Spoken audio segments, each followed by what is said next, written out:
Hey, what's up, everybody? Yeah, no, I haven't done a video or done anything recently showing what's going on with the system in a little bit, a few weeks or whatever, roughly a month, however you want to put it. There's a reason behind that. I'll actually take and I'll show it to you really quick, and if it's slightly windy out here, so again, bear with me. Yeah, as you can probably tell my voice, I really didn't want to make this video, but I'm doing it anyway. There's a DC audio 10K. Nothing's changed here at all.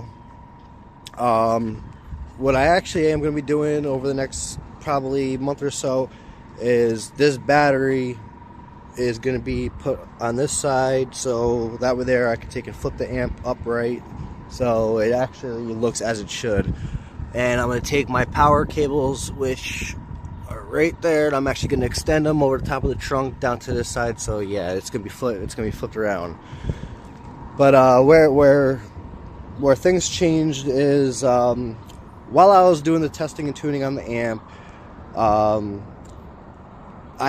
was playing around with different things, and I like to play around with all settings. Doesn't matter to me. I like to play around with all settings. And one setting I know I should not have touched, and I know it was a big no-no on my end, and I did anyway, was the phase.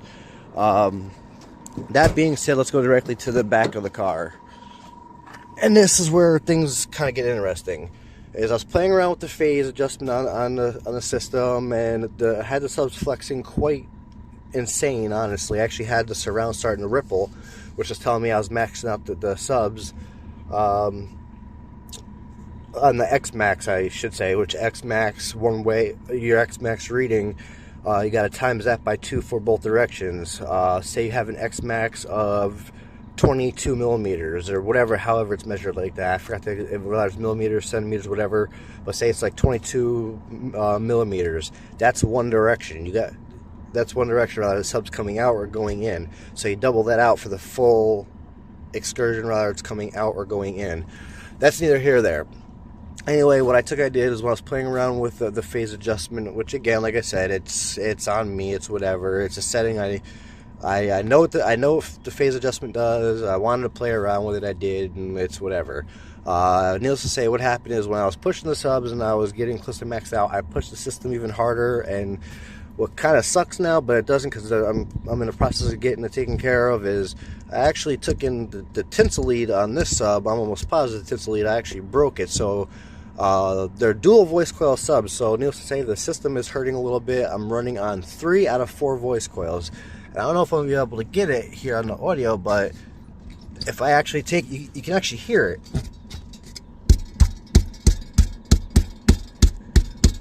I'm hoping you can hear that.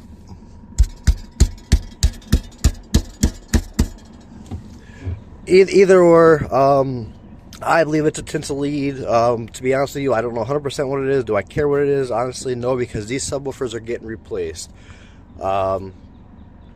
Already working on it. I'm going to be buying my first one I'm going to be buying my first one soon, and then obviously, yes, I gotta save up to get my second one. Then these subs will be getting swapped out. Right now I'm wired at 1.5 ohms. When I get my new subs, I'll be wired back down to 1 ohm, which is where I'm used to, because I usually am used to anywhere between half an ohm to 1 ohm. But neither here nor there. System technically is hurting because I'm only running 3 out of 4 voice coils. With that being said, don't think that the system is a slouch because it's hurting. It still hits. It still hits quite well. And the amp, I actually never got the darn thing in tune. It's still got a very rough tune on it. I never got it in tune for the simple fact of when I was tuning it, I decided to play around with the phase. I decided to play around with the phase adjustment. I should have left it alone, and yeah, that's when it happened. So I'm still running on a rough tune, but hey, it is what it is. But just to show you guys, the system still gets down.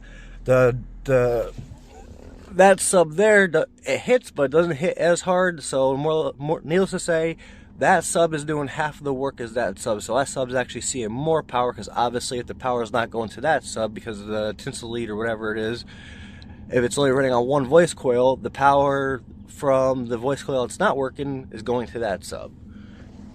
But with that being said, just to show you, the system still It's hurting, but it still does what it's got to do. I mean, in my case, it's got me satisfied until I get my new subs. No, I do not own the rights to any of the music that I'm showing in here, but let's play around with it just a little bit, show you the system's still going. I mean, those subs, it's still doing what it's got to do.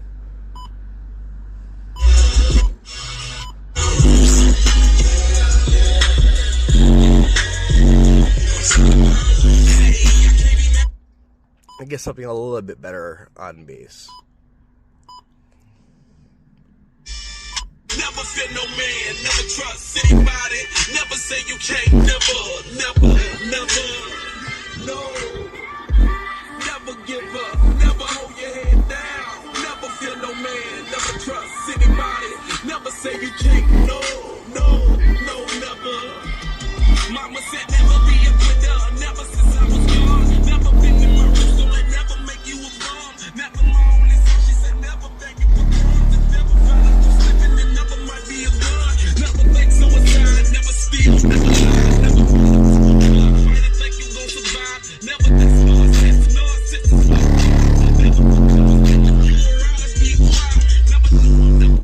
That's pretty much that. Obviously, I'm not going to push the system. I'm obviously not going to push it, drag it out with how it's sitting now, because God forbid I push it that hard. That's not even how I listen to the. That's not even how I listen to the stereo when I'm out and about driving. This is above my normal listening levels, but reason why I'm not gonna just drag this out, because being that I'm down, being that one sub is getting more power than another one. God forbid that sub lets go, creates a short, sends it back to the amp, blows the amp. I got some problems. Meaning, gotta put in for warranty, send it back out, etc., and yeah. And with the warranty, if it's caused by user error, which they can determine that, then it's on me. And yeah, for what that amp costs and for what I think of it already, I'm not risking that. It's not worth it when I only got to wait a few more weeks for my new subs. But yeah, 7 minutes, 30 seconds into this. This is way longer than I intended to be, like I said. I apologize. Try to get videos out, but me, I wanted to play around the phase. I knew I shouldn't have. I did it anyway, and yeah, it is whatever. But the subs I'm getting next got more beefier motors. I could put more to them. And yeah, so it should make for some fun, hopefully soon to come. Again, as I said, didn't really want to make this video, but I'm doing it anyway because I wanted to give a little something, but now you guys know where the car is sitting at and where I'm going with it so far and what's to come. And I mean, that's pretty much that. Money don't grow on trees. If it did, I would have had my new subs a while ago. I would have had a whole lot more new toys a while ago. Money don't grow on trees. Responsibilities, real life comes into the mix. You got to pull the money away from playing around and take care of responsibilities, and then whatever you have that you can spare to put aside, you put it aside. You save up, you buy your stuff. At least, I mean, that's how I take and I do it. I mean, I can't speak on anybody else, but on that note, Genius Audio, Power of Sound here in upstate New York. We're out. Bye.